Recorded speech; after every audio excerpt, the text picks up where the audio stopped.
안녕하세요. 전산 세무 2급 제88회 기출문제 실기편 보겠습니다.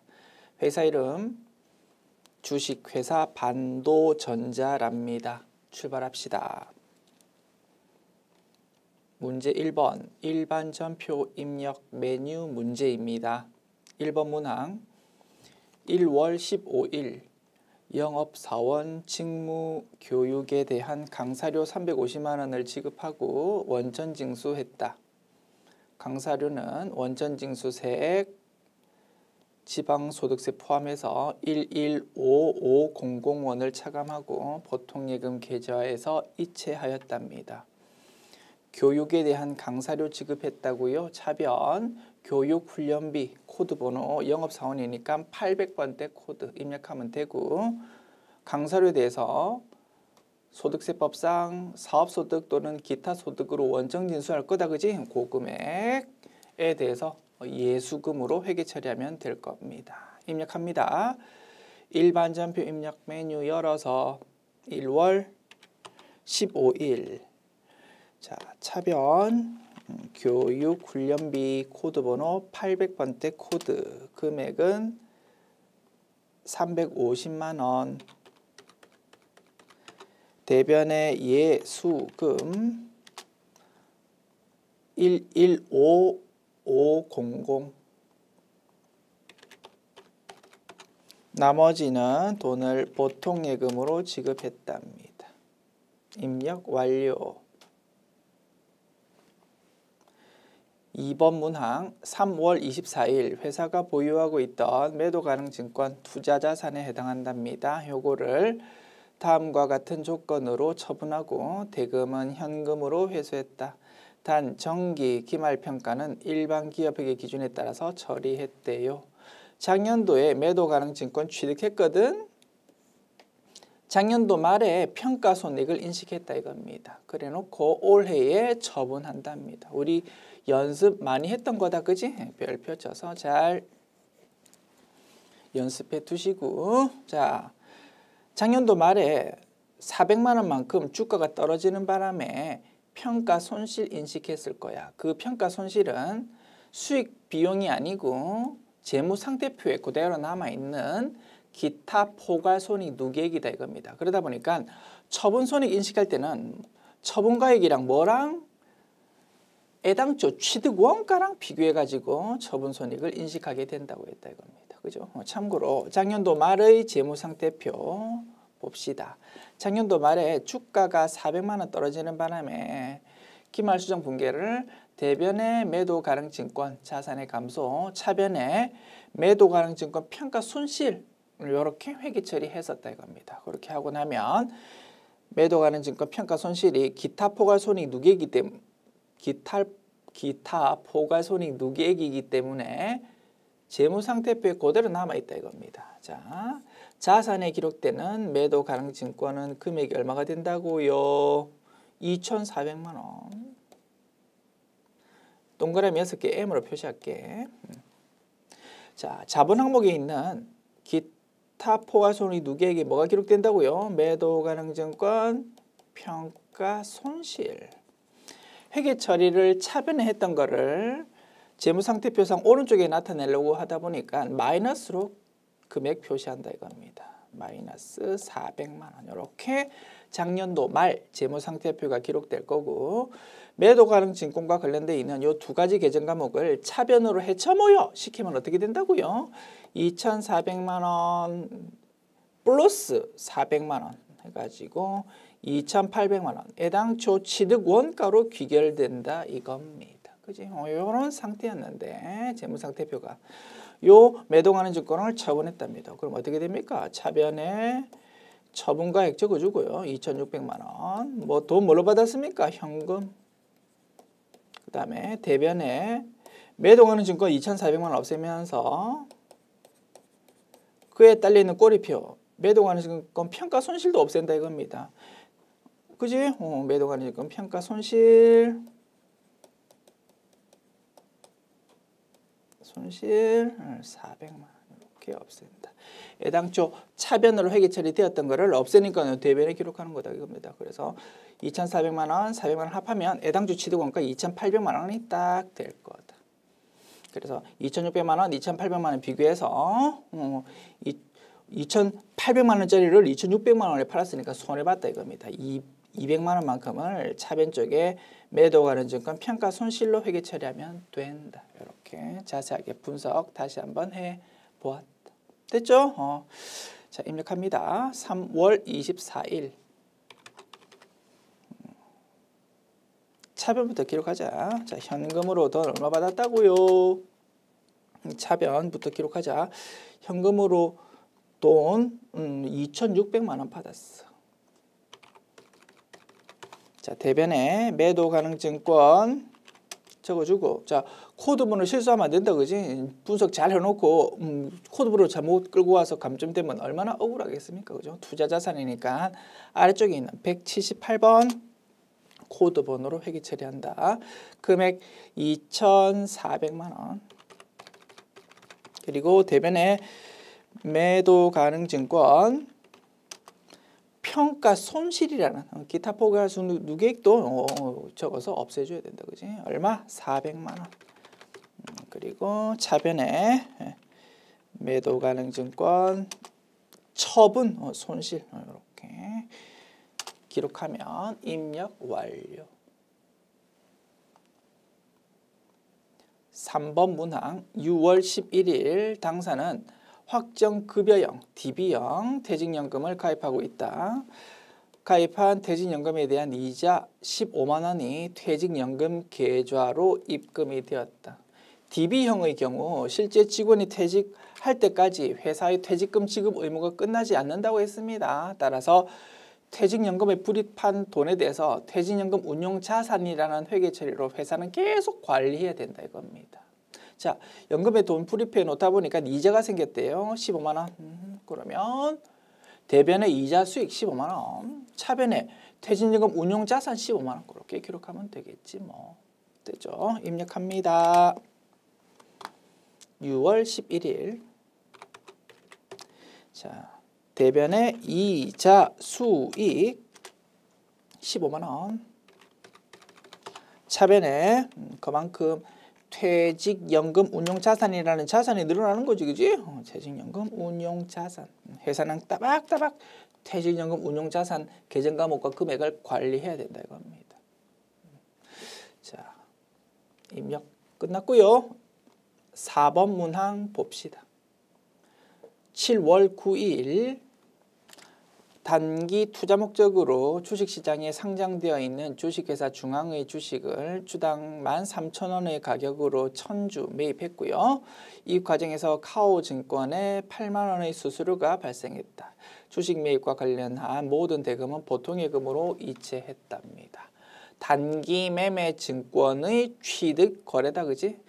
자산을 취득하는 과정에서 수수료, 재세금, 운송비가 생겼을 때 취득 부대 비용, 즉 자산으로 회계 처리하는 것이 원칙인데 딱 하나 예외가 지금 보는 단기 매매 증권 취득 거래였습니다. 단기 매매 증권 취득 과정에서 수수료가 생겼을 때 그 수수료를 자산으로 처리하는 게 아니고 물론 영업외 비용에 해당하는 수수료 비용으로 별도로 기재하다 보니까 단기 매매 증권은 순수한 주식 금액으로만 기록된다 이겁니다. 워낙 예외적인 회계 처리다 보니까 시험에서 자주 등장한다고 했다, 그지?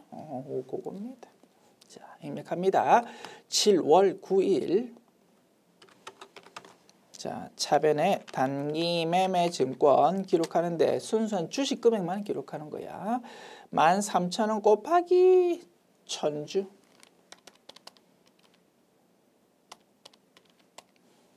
1,300만 원 되겠습니다. 그것만 단기 매매 증권으로 기록하고, 자, 수수료는 별도로 기록한다 이겁니다.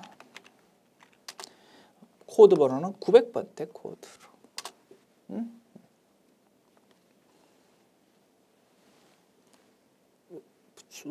수수료가 8만 원, 그냥 금액이 딱 바로 제시되어 있다, 그죠? 8만 원이라고 바로 적어주고요. 그래서 대변에 보통 예금으로 돈 나가는 거랑 그거 두 개 합한 금액이 돈 나간다. 됐지요? 5번 문항 봅시다. 12월 15일 전기에 제품을 수출한 수출거래처 스타사의 외화 외상 매출금 10만 달러가 전액 보통예금으로 입금되었다. 정기말 적용 환율은 1달러당 1,200원으로서 외화 자산 부채 평가는 적절하게 이루어졌고 회수할 때 환율은 달러당 1,100원이다. 단 외화 외상 매출금은 외상 매출금 계정 과목으로 회계 처리하십시오. 달러로 돼 있는 자산 부채가 없어지면서 외환 차손익이 인식되는 거래다, 그지? 바로 입력합시다. 12월 15일. 자, 12월 15일. 자, 외상 매출금이라는 자산이 없어진다, 그지? 대변에 외상 매출금 적어줍니다. 자, 대변에 외상 매출금. 거래처는 스타다, 그지? 영어 스타. 됐습니다. 금액은요.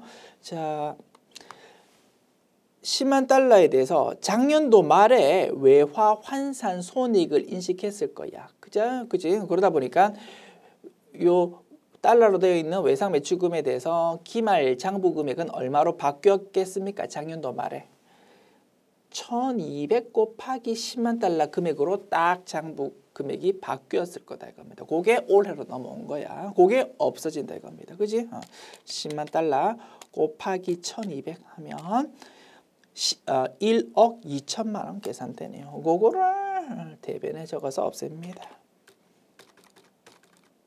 그리고 차변에 이제 돈 들어오는 거 적습니다. 돈이 뭘로 들어온다고? 보통예금으로 들어오고 달러당 1,100원 환율로 돈 들어온다 이겁니다. 차변에 보통예금. 자, 금액은 달러당 1,100원으로 들어오거든. 1,100 곱하기 10만 달러 하면 1억 1천만 원 됩니다. 1억 2천만 원으로 엄청 크게 기록되어 있던 외상 매출금 없어지면서 돈이 작게 들어온다 이겁니다. 회사 손해봤다, 그지? 차변에 그 부분만큼을 외환차손이라는 비용으로 회계 처리한다. 됐습니다. 자, 일반 전표 입력 메뉴 문제 풀어봤고요. 메뉴 다 씁니다. 문제 2번 매입 매출 전표 입력 메뉴 문제. 1번 문항 7월 1일 영업부서에서 사용할 컴퓨터를 주식회사 전자상회에서 현금 구입하고 현금 영수증을 발급받았다. 단 자산으로 처리할 것. 영업부서에서 사용할 컴퓨터 유형자산에 해당하는 비품으로 회계 처리할 거다. 그지? 자, 비품을 구입하는 과정에서 현금 영수증 받았어. 거기 적혀있는 부가가치세, 매입세 공제 받을 수 있다. 그지? 따라서 이 부분 부가가치세 신고서에 반영되어야 되고 따라서 매입 매출 전표 입력 메뉴에다가 매입이면서 현과 유형으로 입력하면 될 겁니다. 회계 처리는요. 차변의 비품, 대변의 현금 그렇게 회계 처리하면 되겠네. 분석 끝났지요? 입력합니다. 자, 매입 매출 전표 입력 메뉴 열어서 날짜 7월 1일 입력하고 자, 매입이면서 현과 61이라고 입력하면 되겠다. 그지?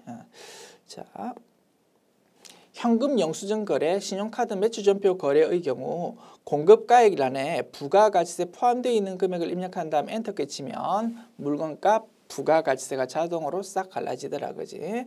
440만 원을 입력한 다음 엔터키 칩니다. 거래처는 어디입니까? 주식회사 전자상회. 자, 분계, 차변의 비품, 대변의 현금. 그지? 이렇게 입력하면 상단, 하단 입력 완료. 2번 문항 7월 21일 주식회사 서울지게차로부터 공장에 사용할 지게차 차량 운반구래요. 이거를 구입하고 전자세금 계산서를 발급받았다. 매입 매출 전표에 입력하십시오. 외상대금은 미지급금으로 처리할 것. 됐죠? 유형자산에 해당하는 차량 운반구 구입 거래입니다. 유형은요. 우리가 부가가치세 적혀 있는 세금계산서 받았고 여기 적혀 있는 부가가치세 매입소 공제 받을 수 있으니까 51 과세로 부가세 유형 입력하고요. 회계 처리 차변의 차량 운반구 대변의 미지급금으로 회계 처리하면 될 거다. 그리고 자료로 세금 계산서가 나와 있으니까 품목 수량 단가란에 무언가 기재되어 있으면 이것도 입력해 주기로 합시다. 분석 끝났지요? 입력하면 되고 교재 수록할 때는 조금 이 부분 삭제해 가지고 교재 수록하겠습니다. 전자세금 계산서의 경우에는 공급자 보관용인지 공급받는 자 보관용인지 기재가 안 됩니다. 기재 안 되는 것이 원칙이고 과거 종이 세금 계산서의 전통에 따라서 그냥 뭐 그런 걸로 기재한다 하더라도 요 문제의 경우 그러면 뭐가 기재가 되어야 될 겁니까?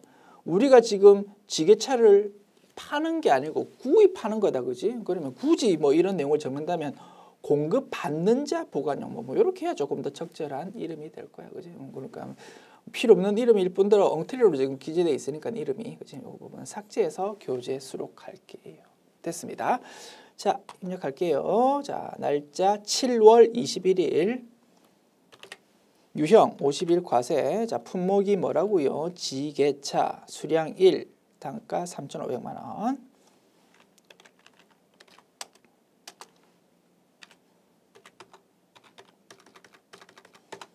자, 그다음에 거래처는 어디요? 주식회사 서울지게차. 전자여부 여 분계. 자, 차변에 차량 운반구 대변에 돈을 뭘로 줬다? 돈을 나중에 주기로 했다, 그지? 미지급금이다. 대변에 미지급금. 이렇게 하면 상단 하단 입력 완료.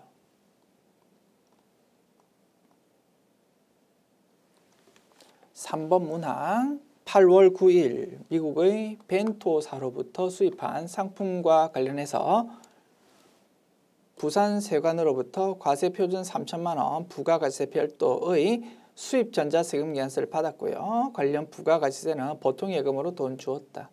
단 재고자산 회계 처리는 하지 마십시오. 즉 공급가액 회계 처리는 할 필요 없고 부가가치세뿐만 하단 회계 처리하라 이겁니다. 우리 많이 보았던 거다, 그지? 물건 수입하는 과정에서 세관장으로부터 수입세금 계산서 받았답니다. 부가세 유형 55 수입이 될 거고요. 하단부 회계 처리, 차변의 부가세 대급금, 대변의 보통예금 이렇게 처리하면 되겠다. 상단부 거래처 주의하자, 그지? 어디입니까? 우리한테 수입세금 계산서 발급해 준 사람은 누구라고요? 부산 세관장이다 이겁니다. 미국 벤토사로부터 수입했다고 해서 벤토사 적으면 된다 안 된다? 안 된다고. 한글 모르는 미국 벤토사가 어떻게 한글로 된 수입세금 계산서를 우리한테 발급해 주겠냐, 그지? 그래서 상단부 거래처 주의하자고 했습니다. 자, 8월 9일 유형 55 수입이고요. 자, 공급가액은 3천만 원. 부가가치세 300만 원. 거래처 부산 세관. 자, 전자여부 여 수입 전자라고 돼 있잖아, 그지? 자, 차변의 부가세 대급금, 대변의 보통예금 이렇게 입력하면 상단 하단 입력 완료. 됐습니다. 참고로 우리 교재 수록할 때는요, 뭐 문제 푸는 것과는 관계없지만 요 수취하고를 발급받고라고 수정해서 교재 수록하겠습니다. 종이로 된 세금 계산서를 받았을 때는 수취하고라는 용어를 주로 일반적으로 사용하고 전자세금 계산서의 경우에는 발급받고라는 용어가 조금 더 일반적으로 사용되는 용어인 것 같아. 그래서 이왕이면 조금 정확한 용어로 수정해서 교재에 수록할게요. 됐습니다. 자, 4번 문항 봅시다. 9월 30일 경영지원팀 직원들이 야근 식사를 하고 다음과 같은 종이 세금 계산서를 수취했다. 그러면 전자여부란을 부라고 체크해야 되겠다. 그지? 오케이.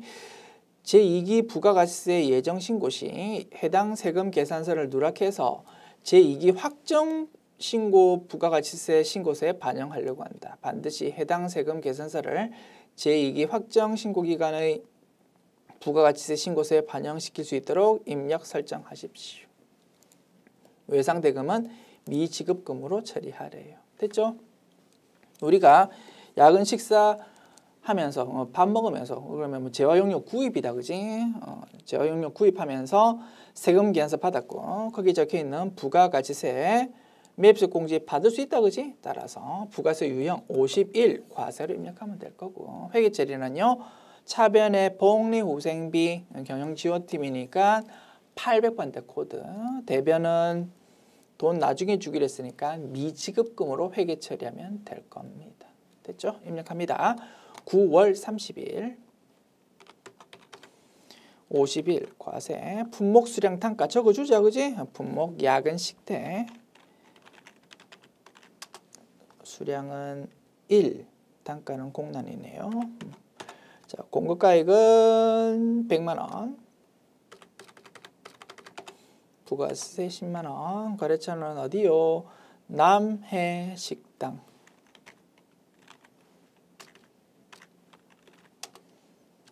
자, 전자여부 여 아니야, 그지? 부라고 체크합니다. 부는 0번이랍니다. 0번 누르거나 또는 공란으로 넘어가 주시면 된다. 됐죠? 자, 그 다음에 분계 차변의 복리후생비 코드번호 800번대 코드, 대변에 미지급금 됐습니까? 이렇게 하면 상단 하단 입력 끝났고 뭐 이 문제 추가로 작업 한 개 더 해달라고 했습니다. 9월 30일자 거래이니까 2기 예정 부가가치세 신고서에 들어갔었어야 돼. 그런데 그거를 깜빡 잊고 확정 신고 부가가치세에 예정 신고 누락분으로 반영을 했다 이겁니다. 그 부분이 반영되도록 작업해 달랍니다. 우리 연습해 봤다, 그지? 자, 요 점표에 대해서 체크합니다. 요 점표에 대해서 뭔가 작업하는 겁니다.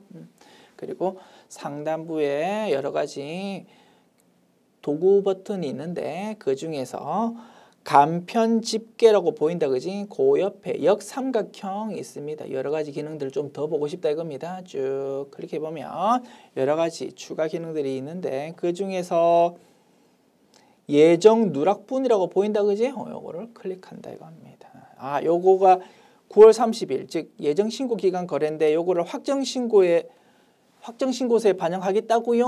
이런 요청이 나타납니다. 네, 맞습니다. 어디에다가 반영할까요? 라고 물어봅니다. 2기 확정 신고서에 반영할 거 아닙니까? 그죠? 어디? 2019년 10월부터 12월을 기록하는 거고 확정 신고서니까 개시 연월에 10월 1일이라고 적어주면 될 거다 이겁니다. 됐죠? 그렇게 딱 체크하는 순간 요 점표에 대해서 뭐가 기록됩니까? 보라색으로 누락된 겁니다 라는 표시가 된다 이겁니다. 이렇게 하면 작업이 끝난 것이다. 됐죠? 우리 연습했던 부분이고 참고로 이 부분이 진짜 확정 신고서에 예정 누락분으로 반영되고 있는지 한번 참고로 확인해 볼까요? 부가가치세 신고서 열어서 10월부터 12월 확정 신고서 열어봅니다. 자, 열어보니까 매입이면서 예정신고 누락분에다가 예정신고 누락분에 무언가가 반영되어 있다 이겁니다. 오른쪽에 상세 내용 나와 있다, 그지? 예정신고 때 매입한 건데 세금 계산서 받은 겁니다. 공급가액으로는 100만 원, 부가가치세 10만 원입니다. 요게 누락이 되어가지고 확정신고서에 지금 반영됐습니다. 라는 내용이 쫙 반영되어 있는 거 확인할 수 있다. 자, 참고로 확인해 보았고요. 뭐 저장할지 안 할지는 뭐 참고로 열어본 거니까 뭐 어떤 걸 누르더라도 상관없다, 그지? 오케이. 자, 이렇게 추가 작업까지 해보았고 5번 문항 봅니다. 12월 16일 최종 소비자인 김전산 씨에게 세금 계산서나 현금 영수증을 발행하지 아니하고 제품을 판매했는데 대금 66만 원 부가가세 포함 요게 당일 보통예금으로 돈 들어왔다. 우리가 과세 대상 물건을 팔면서 세금 계산서도 발급 안 하고 아무것도 발급 안 했다 이겁니다. 현금 영수증도 발급 안 하고. 그러면 요 거래에 대해서 일단 부가가세 신고서에 반영은 돼야 된다, 그지? 그런데 아무 증빙 발급 안 했으니까 이 부분은 4번 라인에 반영이 돼야 될 것이고, 따라서 부가세 유형은 뭘로? 14건별로 입력해야 될 것입니다. 됐죠? 회계 처리는요, 대변의 제품 매출, 차변의 보통예금 기록하면 되겠다. 입력합니다. 12월 16일. 자, 14건별이고요. 14건별의 경우도 신용카드 매출전표, 현금 영수증 거래와 마찬가지로 공급가액이란에 부가가세 포함되어 있는 금액을 입력한 다음 엔터키 치면 물건가 부가가세로 자동으로 나눠지는 기능이 있었습니다. 자, 거래처 어디요? 김전산. 자, 분계, 대변의 제품 매출, 차변의 보통예금 이렇게 입력하면 상단 하단 입력 완료 됐습니다. 자, 메뉴 닫고 문제 3번 부가가치세 신고서 작성 문제 봅니다. 1번 문항 다음의 자료에 의해서 올해 제1기 부가가치세 예정신고 기간 1월부터 3월의 부가가치세 신고서를 작성하십시오.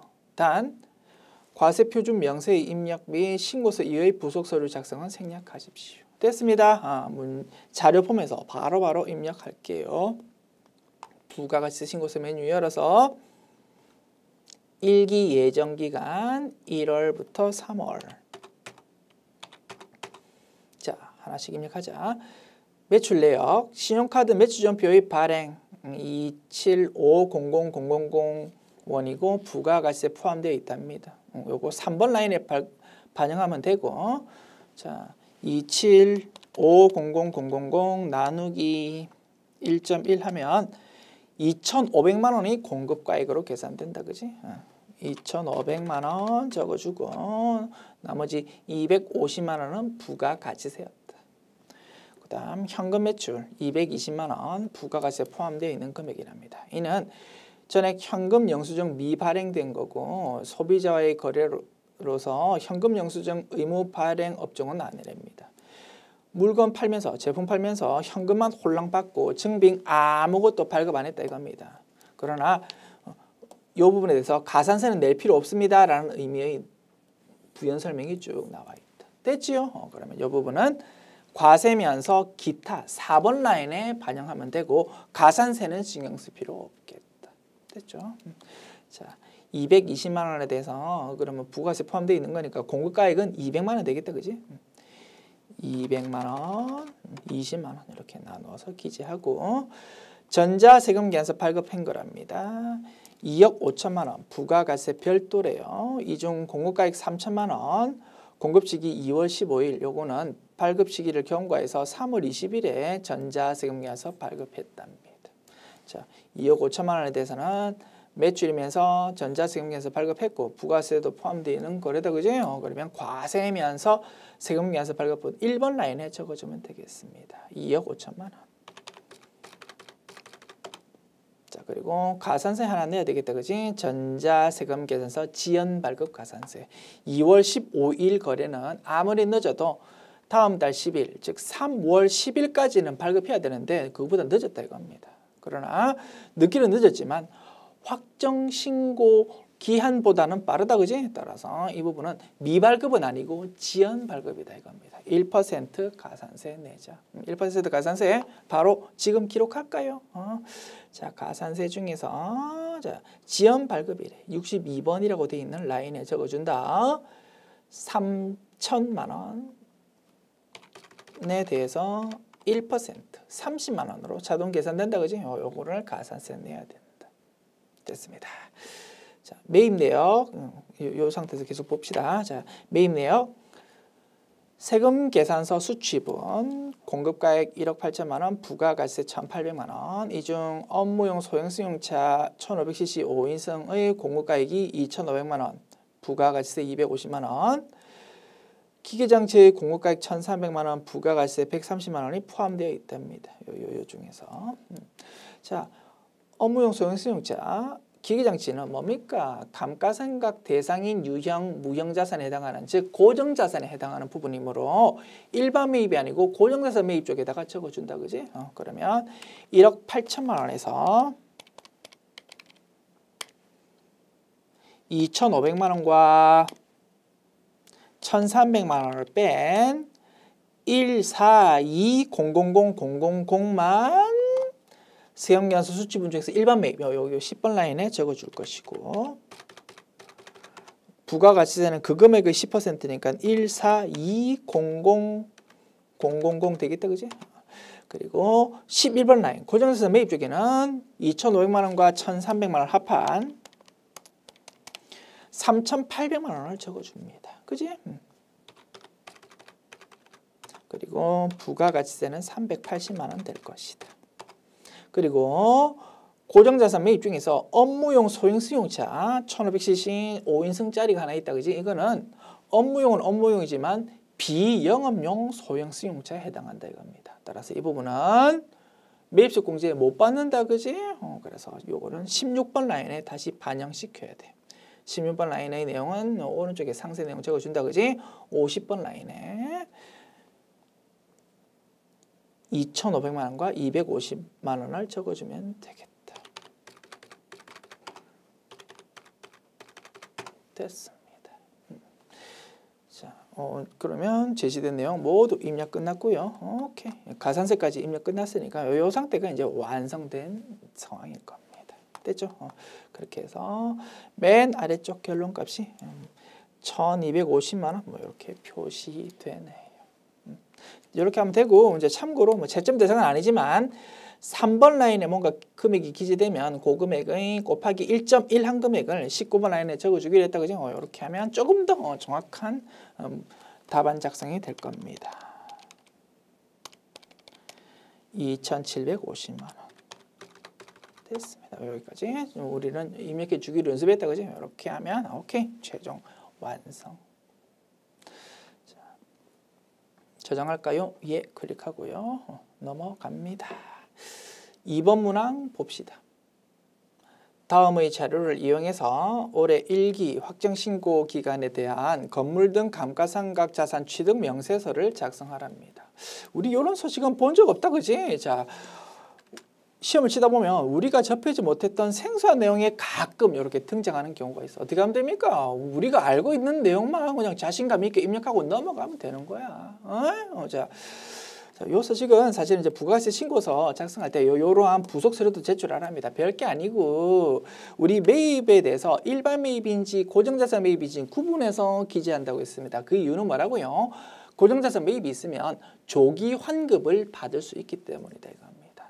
그래서 고정자산 매입에다가 뭔가 기재할 때는 이러한 상세 내용도 좀 덧붙여 가지고 제출해 주십시오라고 법에서 정해져 있답니다. 그런데 실제 실무를 하다 보면 고정자산에 대해서는 취득할 때 애당초에 법인세 신고를 위해서도 어쨌든 고정자산 등록을 한답니다. 그런 걸 하다 보면 이 소식도 자동으로 이렇게 끌려와 가지고 작성을 하도록 세팅되어 있대. 실무에서는 그렇게 부담스럽지 않은 내용일 거고 그런 걸 한번 물어보았다 이겁니다. 우리는 어떻게 제시되어 있는 내용을 보면서 그냥 내용을 따박따박 입력하면 되는 거야. 그 내용들은 전부 뭐가 있습니까? 감가상각 대상인 유형 또는 무형 자산일 거다 이겁니다. 입력해 볼게요. 자, 건물 등 감가상각 등 취득 명세서라는 서식 찾아보자. 어디 있나? 여기 있네. 건물 등, 자 보자. 건물 등 감가상각 자산 취득 명세서로 보인다, 그지? 요거 열어서 자 1기 확정일에 4월부터 6월 입력하는 거지 뭘. 날짜 적어주는 거지 뭐. 4월 15일. 상호 주식회사 한세 모터스지 뭘.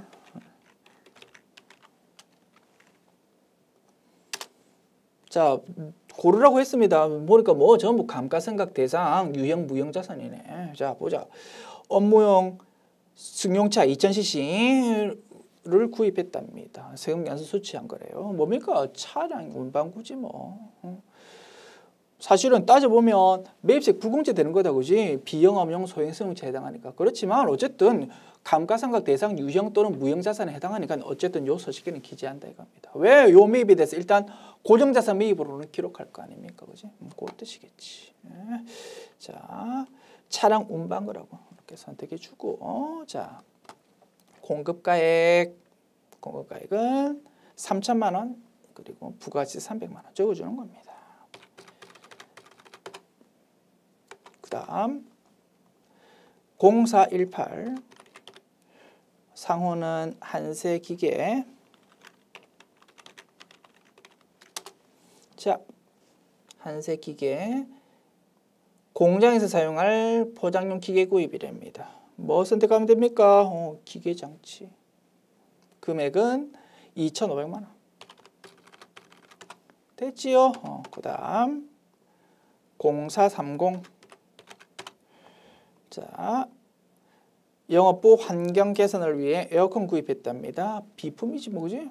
자, 거래처는 한세전자.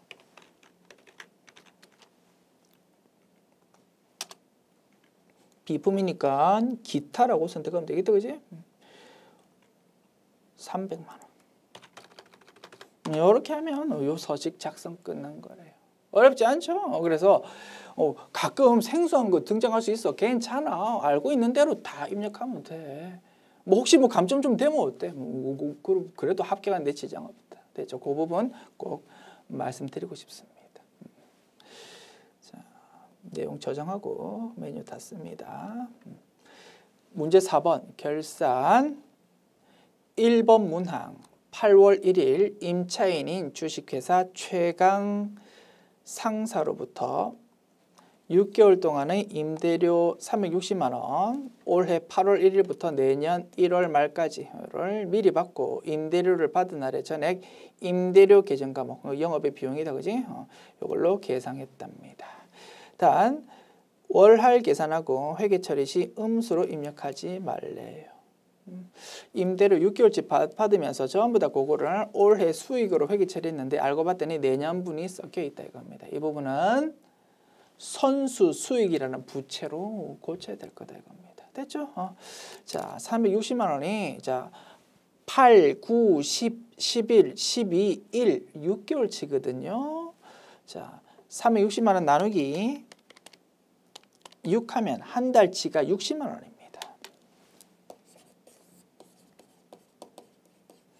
자, 6달치 전체에 대해서 올해 수익으로 회계 처리했는데 그중에서 한 달치는 내년 거다 이겁니다. 그래서 60만 원은 올해 수익이 아니니까 대변에 임대료라는 수익이 너무 크다, 그지? 차변에 임대료라는 수익의 감소 적어주고 대변에 그 부분만큼 선수 수익이라는 부채로 기록해야 될 것이다. 분석 끝났지요? 입력합니다. 일반점 입력 메뉴 열어서 수동 결산으로 입력한다. 대변에 선수 수익이라는 부채의 증가 60만 원 그리고 차변에 수익의 감소 차변에 임대료라고 60만 원 적어주면 입력 완료. 2번 문항 당사는 올해 초에 소모품 600만 원을 구입하고 소모품 계정 과목으로 회계 처리했답니다. 자산으로 회계 처리했다 이겁니다. 600만 원 전체에 대해서. 기말에 소모품 잔액을 보니까 60만 원어치가 남아 있답니다. 600만 원 구입한 것 중에서 60만 원이 남았으니까 540만 원만큼을 올해 사용했다 이겁니다. 그죠? 사용한 소모품 중 40%는 영업부수에서 사용하고 나머지는 생산부수에서 사용하겠다. 회계 처리할 때 음수를 입력하지 말 것. 자, 600만 원을 회사는 전체를 다 자산으로 처리했지만 그중에서 540만 원만큼은 사용했으니까 올해의 비용 계정 과목 소모품 B라고 회계 처리해야 될 거다. 그지? 그래서 현재 차변에 소모품 B를 소모품 계정 과목이라는 자산이 너무 크니까 대변에 적어서 자산의 감소를 기록합니다. 540만 원만큼을. 그리고 차변은 소모품 B라는 비용으로 회계 처리해야 되는데 540만 원. 너무 쉽다 그지? 조금 추가 자료 주었다 이겁니다. 540만 원 중에서 40%는 800번대 코드의 비용으로, 나머지 60%는 500번대 코드의 비용으로 회계 처리하래요. 됐죠? 자, 대변에 소모품이라는 자산의 감소 기록한다. 540만 원. 차변에 자 소모품 B라는 비용 계정 과목을 적어주는데 40%는 800번대 코드다. 40% 540만 원 곱하기 40% 얼마입니까? 2160000. 나머지는 차변에 소모품 B 계정 과목인데 500번대 코드다. 됐지요? 이렇게 하면 차변 대변 입력 완료. 3번 문항 기말 현재 외화 장기 차입금으로 계상된 외화 차입금 1000만 원은 외환은행에서 차입한 금액으로 $10,000다. 결산일 현재 환율은 달러당 1,200원이다. 달러로 기록되어 있는 자산 부채에 대해서 외화 환산 손익을 인식하는 문제다. 그지? 자, 기말 환율로 금액 계산해 보면 1,200 곱하기 $10,000 1,200만 원 됩니다. 아이고 다시 낙서 좀 지우고 다시 깨끗하게 적을게. 1,200만 원으로 계산된다. 원래 장부 금액은 얼마였다고요? 1,000만 원이었다 이겁니다. 플러스 200만 원으로 계산되는데 회사에서 좋을 거 하나도 없다 이겁니다. 왜? 부채가 늘어났으니까. 그죠? 그래서 이 부분만큼은 외화 환산 손실이라는 비용으로 회계 처리해야 될 거야. 대변에 자 외화 장기 차입금이라는 계정 과목 부채의 증가 200만 원 대변에 적어주고 차변에 그만큼 외화 환산 손실이라는 비용의 발생을 적어주면 되겠다. 됐죠? 입력합니다. 자 대변에 계정 과목이 외화 장기 차입금이다 그 뜻이다 그지? 기말 현재 외화 장기 차입금으로 계상된 그 뜻이 요 내용은 계정 과목이 외화 장기 차입금입니다 그 뜻이다 그지? 대변에 외화 장기 차입금 계정 과목 금액은 200만 원이더라. 그리고 거래처는 어디요? 자, 외환은행이랍니다. 됐습니다. 200만 원. 그리고 차변에 그만큼을 금액만큼을 외화 환산 손실이라는 비용으로 기록하는 것입니다. 됐습니다. 4번 문항 결산 마감 전 영업권, 무형자산 잔액이 600만 원이 있고요. 이 영업권은 2017년 1월 초에 취득했다. 회사는 무형자산에 대해서 5년간 월할균등 상각하고 있고 상각기간 계산 시 1월 미만은 1월로 간주한답니다. 별표 쳐주십시오. 무형자산의 상각 문제입니다. 워낙 자주 출제된다 이겁니다. 무형자산은 상각비에 대해서 회계 처리할 때 상각 누계액이라는 차감 계정을 사용하지 않고 해당 계정 과목을 바로 차감시키는 직접법으로 회계 처리하다 보니까 재무상태표에 애당초 취득원가는 기록되지 않고 상각되고 나서 남아있는 금액만 재무상태표에 표시됩니다. 따라서 무형자산 상각 문제의 경우 취득원가는 자료로 안 나와 있고 상각 금액이 차감되고 난 미상각 잔액이 이렇게 자료로 나와 있다 이겁니다. 됐죠?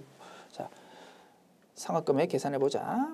자, 상각 방법에 대해서 언급 없으면 물론 정액법으로 본다. 잔존 가치에 대해서 언급 없으면 얼마? 0으로 본다고 했습니다. 무형자산의 경우, 그지? 그런 게 좀 유형자산과 다른 특징이었다 이겁니다. 그런 거를 너 알고 있니라고 물어보는 거고요. 자, 600만 원에서 출발하면서 취득원가 아니고 미상각 잔액에서 출발하면서 자, 잔존가치 0이야. 그러면 내용연수를 나눠야 되는데 취득원가에서 출발했다면 총 내용연수 5년으로 나누면 되겠지만 미상각 잔액에서 출발하니까 나누는 내용연수도 뭐 잔존 내용연수로 나눌 수밖에 없다 이거지, 그지? 이런 개념을 너 알고 있니라고 물어보는 문제입니다. 자, 총 내용연수가 5년인데요. 2017년 1월에 취득했답니다. 그러면 2017, 2018 2년에 대해서는 이미 상각비가 회계 처리되었다 이겁니다. 그러면 남은 내용연수는 5년 중에서 2년 빼니까 3년이 될 거다 이겁니다. 그지? 그래서 2019년도에 지금 상각 금액을 구해야 되는데 2017, 2018 두 개 연도의 상각비는 이미 회계 처리됐으니까 3년이라는 잔존 내용연수로 나누어야 올해 2019년도의 상각비가 톡 튀어나올 거다. 그러면 600만 원 나누기 3년 하면 200만 원 계산되고, 그지? 올해의 상각비는 200만 원이고 이렇게도 분석 가능하다, 그지? 자, 2017년도에 200만 원, 2018년도에 200만 원, 토탈 400만 원만큼이 상각이 되었어, 과거에. 그러다 보니까 600만 원이 남았답니다. 그러면 애당초 취득했을 때는 2017년도 1월 초에 취득했을 때는 얼마 주고 취득했다는 뜻입니까? 600만 원 플러스 400만 원, 1000만 원으로 취득했었다 이겁니다. 그래가지고 1000만 원 나누기 0, 총 내용연수 5년 이렇게 가지고 해마다 200만 원을 따박따박 지금 상각하고 있는 상황이구나 라고 다시 한번 분석해서 확인할 수도 있겠네. 됐죠? 분석했고 이제 입력하면 돼. 수동결산으로도 입력해도 되고 자동결산도 가능하고. 편하신 대로 하면 되고 저는 이제 자동결산으로 작업할 거고 문제 분석 끝났고 문제 푸는 것과는 크게 상관없지만 자료, 그 문구 하나 추가해서 학습하시면 조금 더 좋을 것 같습니다. 우리 현재 프로그램에서는 무형자산 상각비에 대해서 500번대 코드는 등록되어 있지 않고 only 800번대 코드만 등록되어 있어. 그래서 검색 자체가 800번대 코드만 검색이 되고 있는 상황인데 모든 회사가 이런 건 아니야. 우리 1형편에서 배웠잖아. 무형자산 상각비도 제조와 관련돼 있다면 500번대 코드 제조원가로 당연히 가야 된다 이겁니다. 그래서 문제 푸는 것과는 우리 K랩 프로그램 등록되어 있는 상태로 푸는 것과는 관계없지만 요 비용은 판매비와 관리비로 분류하고라는 문구를 적어주는 것이 조금 더 완벽한 문제가 될 겁니다. 우리 이론편에서 배운 것과 조금 모순이 안 생기려면. 됐죠? 비용은 판매비와 관리비로 분류하고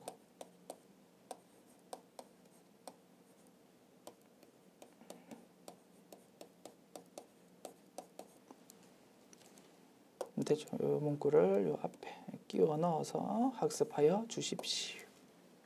됐습니까? 입력할게요. 저는 자동 결산 방식으로 작업하겠습니다. 자, 결산 자료 입력 메뉴 열어서 1월부터 12월. 자, 판관비에서 무형자산 상각비 찾아본다. 영업권에 대해서 얼마요? 200만 원 이렇게 입력하고 전표 추가 클릭하면 되겠습니다. 5번 문항 기말 현재 외상 매출금 잔액 2%와 대여금 잔액 1%에 대해서 대손을 예상하고 대손 충당금을 보충법으로 설정한답니다. 단기 중 대손 처리된 금액은 없다. 많이 풀어보았던 문제다, 그지? 다만 일반적으로 외상 매출금 받으러움에 대해서 대손 충당금 보충법으로 작업하십시오라고 일반적으로 출제 많이 되는데 조금 변형했다, 그지? 외상 매출금과 단기 대여금으로 실수하지 말자. 그리고 외상 매출금은 2%고 단기 대여금은 1%고 조금 변형을 해보았다 이겁니다. 못 풀리고 전혀 없다, 그지? 오케이. 자, 상단에 있는 대손상각 보조창 엽니다. 자, 대손율 1%와 2% 서로 다르다, 그지? 한 번에 작업 못해. 조금 요 작업 한 다음에 저 작업 좀 이렇게 조금 응용해서 작업해야 되겠네. 자, 외상 매출금. 자, 대손율을 1%로 했을 때 단기 대여금에 대해서 지금 추가 설정해야 되는 금액은 얼마입니까? 120만 원으로 자동 계산된다, 그지? 요 금액 까먹기 전에 계산기에 두드려 놓습니다. 120만 원. 그 다음에 대손율을 이제 2%로 바꿉니다. 2%로 바꾸니까 외상 매출금에 대해서 얼마? 350만 원을 추가 설정해야 된다고 딱 계산된다 이겁니다. 됐죠? 문제에서 받으러 온 미수금, 선급금 이런 건 언급 안 했으니까 금액 자동 표시되는 금액을 스페이스바 눌러서 지워버립니다.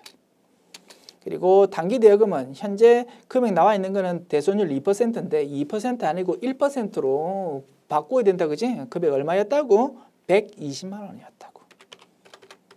됐습니다. 이렇게 딱 문제에서 요구하는 숫자로 딱 꽂힌 다음 결산 반영 클릭합니다.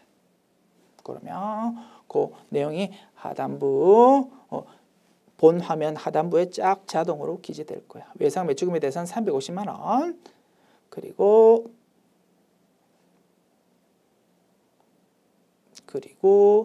대여금에 대해서는 120만 원. 이렇게 추가 설정해야 되는 금액이 딱 자동으로 금액 표시되고 전표주가 클릭하면 정확한 분기가 자동으로 쪼라락 생성될 것입니다.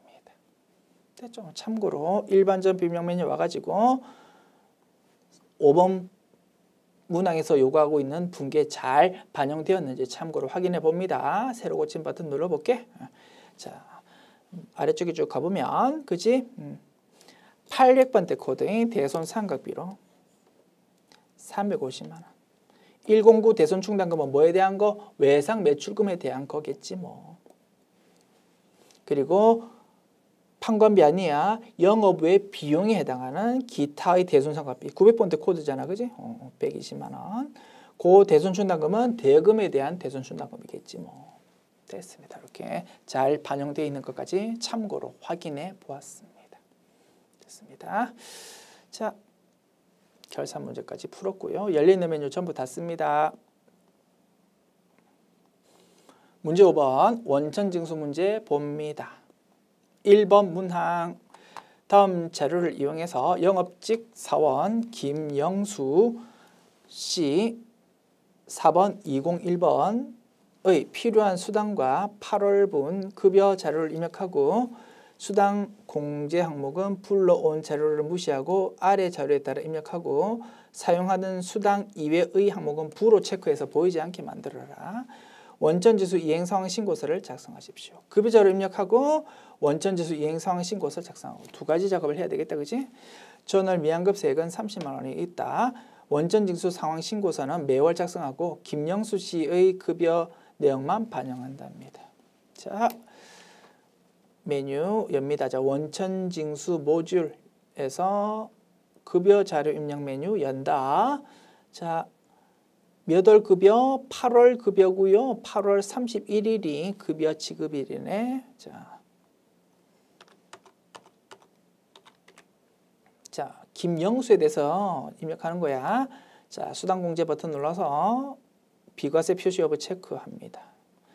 자, 과세 항목은 검정색, 비과세 항목은 파란색으로 표시된다, 그지? 자, 기본급 180만 원. 직책수당 20만 원. 직책수당 20만 원. 상여 25만 원. 식대 15만 원. 15만 원 식대인데 아래쪽에 보니까 회사는 별도의 식사를 제공한답니다. 밥도 주고 돈도 주면 어떻게? 돈 받는 거는 과세다, 그지? 그래서 식대 15만 원을 비과세 아니고 과세 항목에다가 입력해야 됩니다. 현재 파란색 식대, 즉 비과세 식대만 있고 검정색 식대는 안 보인다, 그지? 그러면 비과세 식대 이거를 없애버리고 안 보이게 만들고 다시 과세 식대를 등록해가지고 금액 입력해야 되겠다. 됐죠? 수당공제 버튼 눌러서 비과세에 해당하는 식대를 사용 여부 부라고 체크해버리고 맨 아래쪽에 과세 항목인 식대를 새로 등록하지. 됐습니까? 자, 유형란에 뭐 급이라고 그냥 입력하면 되겠다, 그지? 전기 입력합니다. 자, 이제 검정색 시트가 딱 나타났다, 그지? 여기에다가 15만 원 적어준다. 그 다음에 자가운전보조금, 실제 여비를 받는 대신 자가운전보조금을 받고 있다. 실비 변상적 성질로 받는 거고 비과세 요건 충족한다 이겁니다. 그러면 파란색 비과세, 파란색 자가운전보조금 여기다가 금액 입력하면 된다 이 뜻이다. 그지? 얼마? 20만 원. 됐습니다. 그 다음 육아수당 20만 원. 김영수 씨는 만 3세와 만 5세 자녀가 있고 자녀 1인당 10만 원씩 육아수당을 지급받고 있답니다. 회사는 뭐 몇 세 이하의 자녀가 있으면 1인당 10만 원씩 지급하겠습니다라고 딱 지급 규정을 규정하고 있나 봐. 좋은 회사네. 그렇다 하더라도 세법에서는 비과세 인정을 하되 어떻게 자녀 수 단위로 비과세 계산하는 게 아니고 그냥 월 10만 원으로 그냥 딱 한도를 정하고 있다 겁니다. 그래서 비과세의 육아수당을 등록해가지고 금액 20만 원을 입력을 하면 프로그램에서는 20만 원 중에서 10만 원만 비과세로 자동으로 쫙 끌고 오게 될 거다 이거지. 됐지?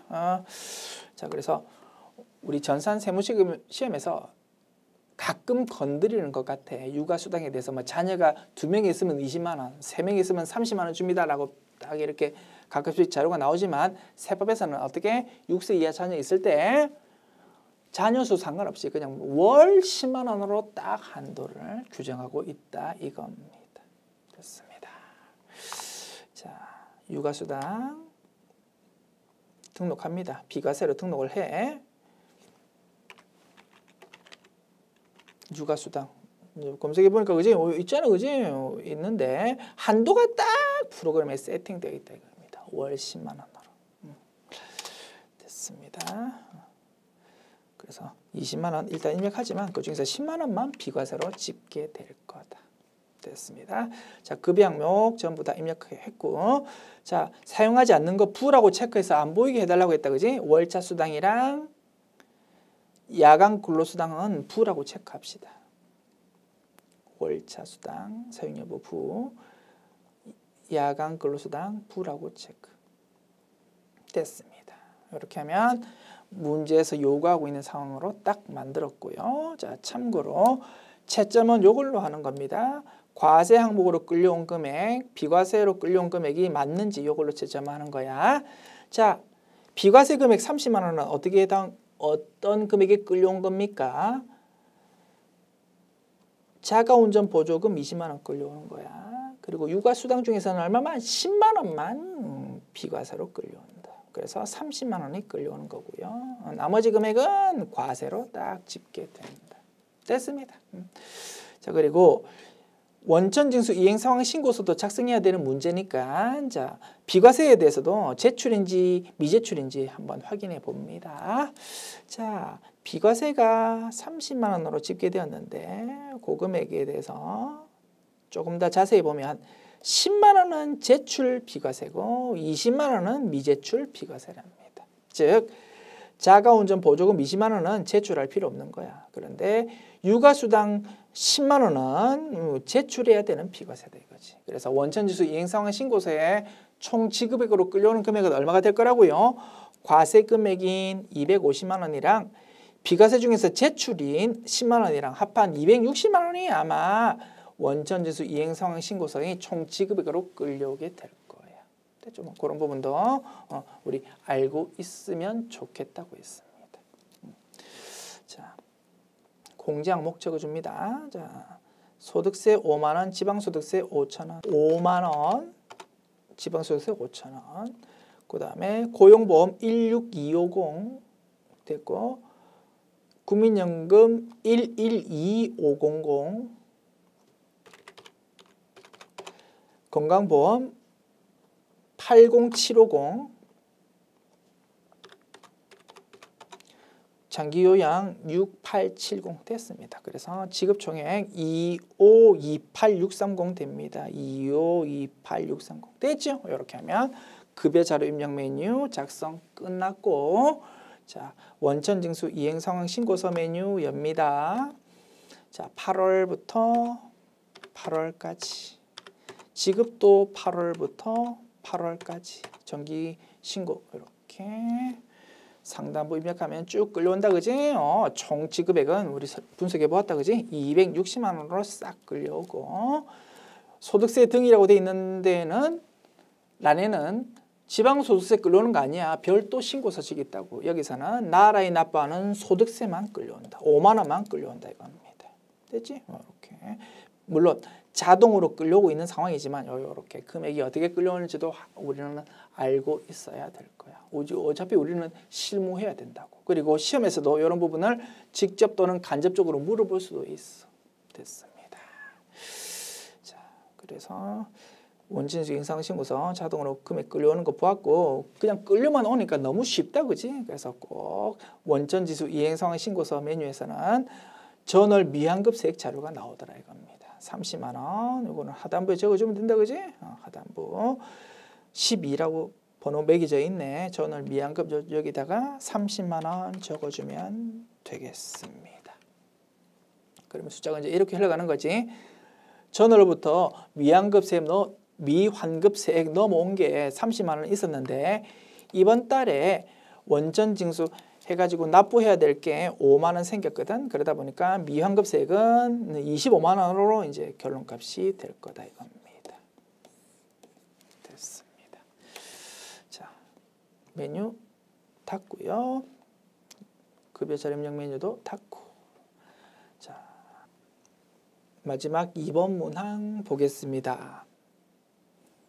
올해 6월 1일 입사한 장현성 4번 300번의 연말정산 자료는 다음과 같다. 연말정산 추가 입력에 전 근무지를 반영한 소득 명세, 연금저축 등 연말정산 입력 탭을 작성하십시오. 많이 풀어보았던 스타일이다, 그지? 다만 문제에서 자, 탭 소득 명세, 연금저축 등 연말정산 입력 이렇게 세 가지 탭만 제시되어 있는데, 내용을 보면 월세 내용도 있거든요. 그래서 월세 주택 임차라는 요 탭도 작업해야 되니까 문제 자료에서 요 탭도 끼워 넣어 가지고 학습하시면 되겠습니다. 됐죠? 토탈 4가지 탭을 작업한다. 자, 5월 말까지 다니던 전 직장에서 받은 근로소득 원천지수 영수증 자료를 입력해랍니다. 아주 어디에다가 소득 명세 탭에다가.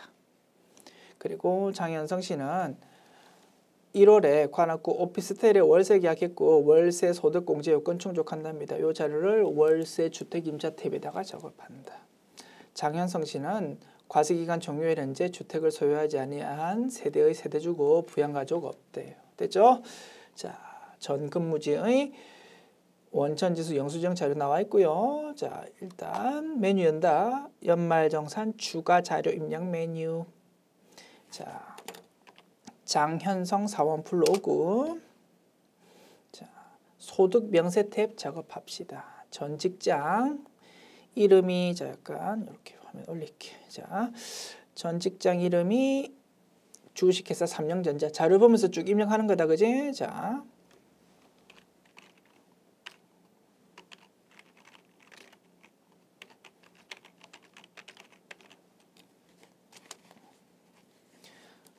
(2, 4, 5, 8, 1,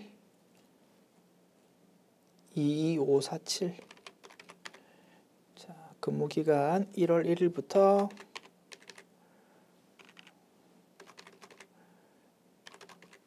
5월 31일까지. 자, 급여가요 2천만 원, 상여가 500만 원. 그 다음에 자, 자료 하단 쪽에 국민연금, 건강보험, 장기요양보험, 고용보험 나와 있다 그지? 입력합니다.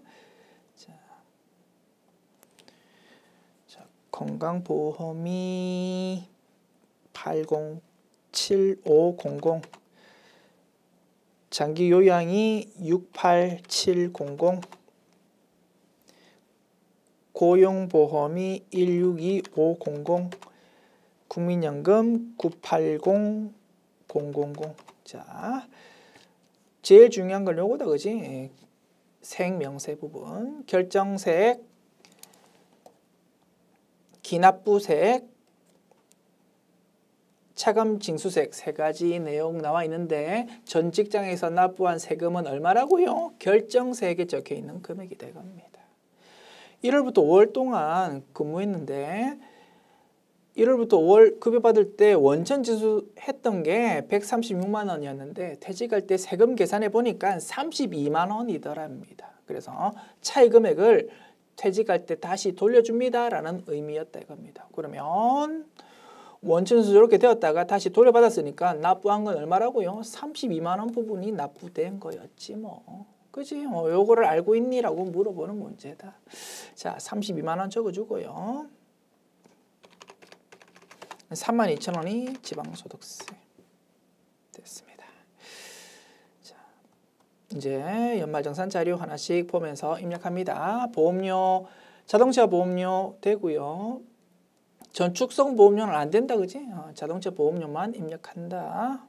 자, 연말정산 입력 탭에다가 자, 보장성 보험료 중에서 일반 여기다가 88만 원 적어주고, 그지? 자료 보면서 자, 그 다음에 교육비, 야간 대학원 등록금 600만 원. 본인은 대학원도 된다, 그지? 600만 원 교육비로 적어준다. 본인 교육비 600만 원. 그 다음 의료비, 의료정빙 국세청장 되어 있네요. 자, 시력보정용 안경구입비, 안경구입비 연 50만 원 한도로 인정된다, 그지? 오케이. 질병치료비 450만 원, 오케이, 인정됩니다. 그래서 의료비 쪽에 본인 의료비로 500만 원 적어주면 되겠다. 그리고 요 두 의료비 모두 신용카드로 결제했답니다. 의료비를 신용카드로 결제하면 의료비도 공제되고 신용카드도 공제된다. 그지? 요거 아니? 라고 물어보네요. 자, 일단 의료비부터 입력할게요. 자, 의료비, 본인 의료비로 500만 원 입력. 그리고 자, 신용카드 쪽요. 일반 신용카드 1,170만 원인데 여기에는 의료비 지출액 50만 원과 450만 원이 포함되어 있답니다. 잘했다 이겁니다. 뺄 거 없어. 의료비도 되고 신용카드도 공제되니까 건드릴 거 없고, 직불카드 입력하면 되고 현금 영수증 입력하면 됩니다. 아시겠죠? 자, 신용카드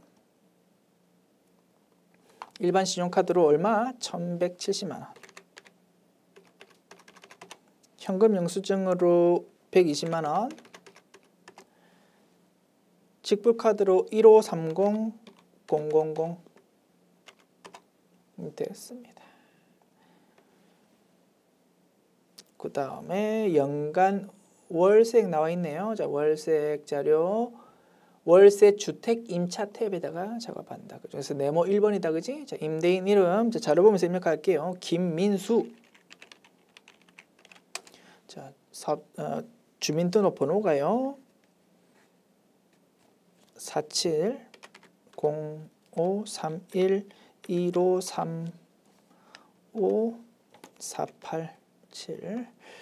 자, 유형 오피스텔입니다. F2 버튼 눌러서 여러 가지 내용 검색되는데 그 중에서 오피스텔 선택하고요. 자, 면적은 55. 주소는 서울 관악구